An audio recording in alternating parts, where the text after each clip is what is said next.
संघर्ष की उड़ान, भाग 4। एक अनजान दस्तक। पिछले भाग में आपने देखा कि घर की आर्थिक परेशानियां बढ़ती जा रही थी। लोगों के ताने, पैसों की कमी और भविष्य की चिंता के बावजूद शिक्षक ने हार नहीं मानी। उसने एक साधारण मोबाइल से ऑनलाइन पढ़ाने की शुरुआत करने का फैसला किया। कई बार वीडियो रिकॉर्ड किए, कई बार असफल हुआ, लेकिन फिर भी कोशिश करता रहा। उसी रात उसने अपनी डायरी में लिखा कि अब पीछे लौटने का कोई रास्ता नहीं है। लेकिन उसे नहीं पता था कि अगली सुबह उसकी जिंदगी में एक ऐसी दस्तक आने वाली है जो सब कुछ बदल सकती थी। सुबह के लगभग 10 बजे थे।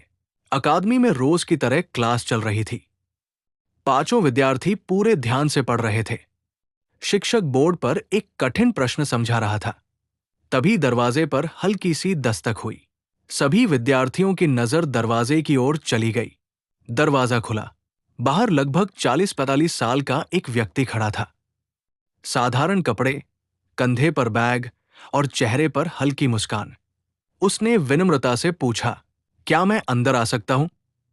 शिक्षक ने मुस्कुराकर कहा, जी, आइए। वो व्यक्ति बिना कुछ बोले क्लास के पीछे जाकर बैठ गया। पूरी क्लास के दौरान उसने एक भी शब्द नहीं कहा।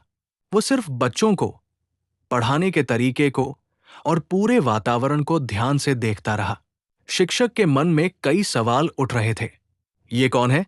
किस लिए आए हैं? लेकिन उसने पढ़ाई रोकना उचित नहीं समझा। करीब 1.5 घंटे बाद क्लास समाप्त हुई। विद्यार्थी घर चले गए। अब कमरे में केवल शिक्षक और वो अनजान व्यक्ति थे। कुछ क्षण की खामोशी के बाद उस व्यक्ति ने कहा, तुम बहुत अलग तरीके से पढ़ाते हो। शिक्षक मुस्कुराया, मैं बस इतना चाहता हूं कि बच्चों को समझ आए। वो व्यक्ति कुछ देर तक चुप रहा, फिर बोला, लेकिन केवल अच्छा पढ़ाने से सपना पूरा नहीं होता। उसके लिए बहुत कुछ चाहिए।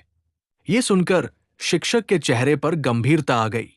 वो समझ नहीं पा रहा था कि सामने बैठा व्यक्ति आखिर कहना क्या चाहता है।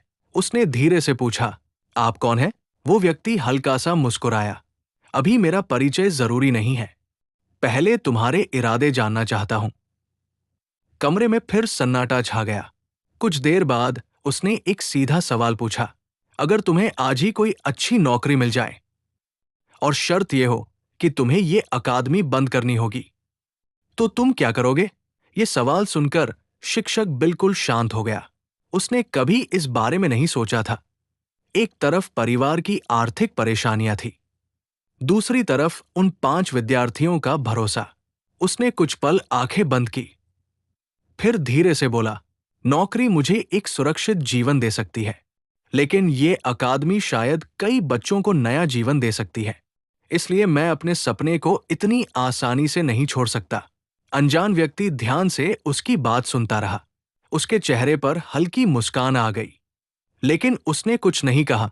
वो उठकर बाहर जाने लगा। दरवाजे तक पहुंचकर वो रुका। जेब से एक छोटा सा विजिटिंग कार्ड निकाला, उसे मेज पर रखा और बोला, शायद हमारी अगली मुलाकात तुम्हारी सोच से भी ज्यादा महत्वपूर्ण होगी। इतना कहकर वो चला गया।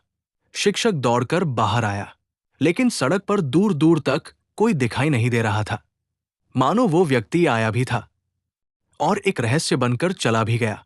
वो वापस कमरे में लौटा, मेज पर रखा कार्ड उठाया। उस पर केवल एक नाम लिखा था, बाकी हिस्सा उसकी उंगलियों के नीचे छिपा हुआ था। उसने धीरे धीरे कार्ड पलटा और अगले ही पल उसके चेहरे का रंग बदल गया। वो कुछ सेकंड तक बिल्कुल स्थिर खड़ा रहा। उसकी धड़कनें तेज हो चुकी थी। उसे विश्वास ही नहीं हो रहा था कि अभी अभी उससे मिलने वाला व्यक्ति आखिर कौन था। लेकिन कार्ड पर लिखा नाम उसकी पूरी यात्रा की दिशा बदल सकता था। भाग 4 समाप्त। अगले भाग में आखिर उस कार्ड पर किसका नाम लिखा था?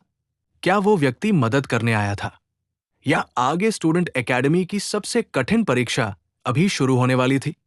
जानिए संघर्ष की उड़ान के भाग 5 में, क्योंकि अब कहानी एक ऐसे मोड़ पर पहुंचने वाली है जिसकी किसी ने कल्पना भी नहीं की होगी।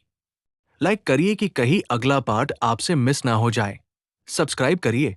इस चैनल को सपोर्ट करने के लिए धन्यवाद।